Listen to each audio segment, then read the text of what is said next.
Hello friends, नमस्कार। मैं हूं योगेश त्रिवेदी। आज फिजिक्स के एक नए टॉपिक के साथ फिर आपके सामने उपस्थित हूं। फ्रेंड्स, पिछले कई सारे टॉपिक्स में कूलाम का नियम हमने बहुत अच्छे से समझ लिया है। अब हम कूलाम के नियम की सहायता से एक कूलाम आवेश को परिभाषित करने वाले हैं, अर्थात एक कूलाम आवेश की परिभाषा बनाने वाले हैं। चलिए फ्रेंड, देखते हैं कैसे।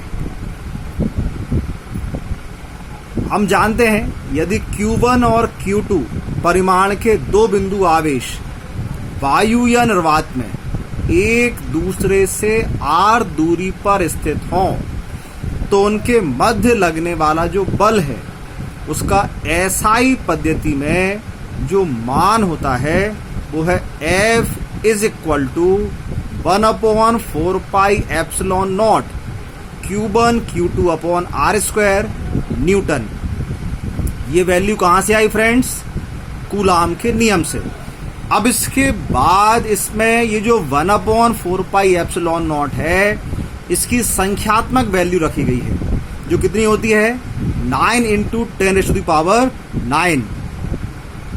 यदि आप इसको भूल गए हों तो जो कूलाम के नियम का सेकंड पार्ट है जिसमें स्थिर वैद्युत नियतांक के कई सारे मान हमने निकाले हैं, आप उस वीडियो को एक बार फिर देखें, उसके बाद यहां पर इस टॉपिक को समझें। तो इस प्रकार F की वैल्यू हमारे पास आ चुकी है। F is equal to 9 × 10⁹ Q1 Q2 upon R square newton. अब इसकी सहायता से हमको एक कूलाम आवेश को परिभाषित करना है। तो फ्रेंड्स, हम इसमें कुछ कंडीशन जमाने वाले हैं। हमने मान लिया Q1 और Q2 ये दोनों समान परिमाण के हैं और इनका परिमाण Q है। जो दूरी R है वो हमने 1 मीटर ले ली और इन आवेशों के बीच लगने वाला जो बल है वो हमने इसके 9 × 10⁹ के बराबर यहाँ ले लिया है। तो जब ये सारी वैल्यूज हम इसमें जमाएंगे, देखिए क्या मिलेगा हमको। F की वैल्यू लिखी 9 × ये 10⁹, ये ऑलरेडी था हमारे पास। Q1 और Q2 को हमने क्या मान लिया है? Q। R को माना हमने 1, ये कैंसिल आउट हो गया, ये Q का स्क्वायर हो गया है। Q यहां पर है परिमाण। यदि हम स्क्वायर को सॉल्व करेंगे तो यहां √1 आएगा।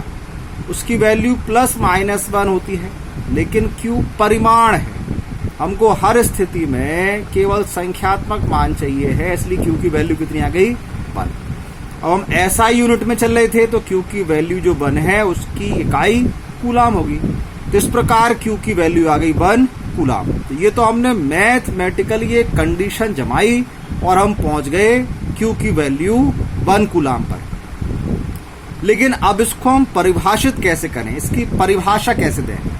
तो फ्रेंड्स, यही सारी कंडीशन हमको शब्दों में जमानी है। तो देखिए, आपने दोनों आवेश कैसे लिए हैं? समान परिमाण के लिए। उन्हें कितनी दूरी पर रखा? 1 मीटर। तो उनके बीच लगने वाला बल कितना है? 9 × 10⁹ न्यूटन। तो वो जो आवेश आपने लिए हैं वही तो एक कूलाम है। बस इसमें इतना और आपको बताना पड़ेगा कि ये आवेश आपने सजातीय लिए हैं या विजातीय, अर्थात दोनों की प्रकृति समान ली है या विपरीत। यदि समान प्रकृति होगी तो इस बल को हम प्रतिकर्षण बल बोलेंगे और विपरीत प्रकृति होगी तो उसको आकर्षण बोलेंगे। चलिए, तो इस प्रकार परिभाषा बनी।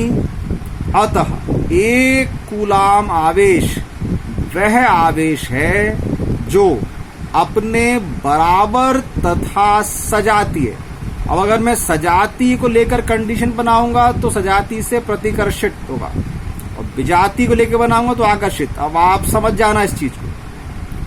तो एक कूलाम आवेश वह आवेश है जो अपने बराबर तथा सजातीय आवेश को वायु या निर्वात में, अब ये वायु निर्वात कहां से आ गया? ये हमने देखी ऊपर जो कंडीशन जमाई है ये तभी संभव है जब हम वायु या निर्वात में हो, क्योंकि यदि माध्यम में होंगे तो यहाँ पर के आएगा। देखो आपने यहाँ लिखा भी था वायु या निर्वात, तो ये शब्द ही प्रयोग करना पड़ेगा।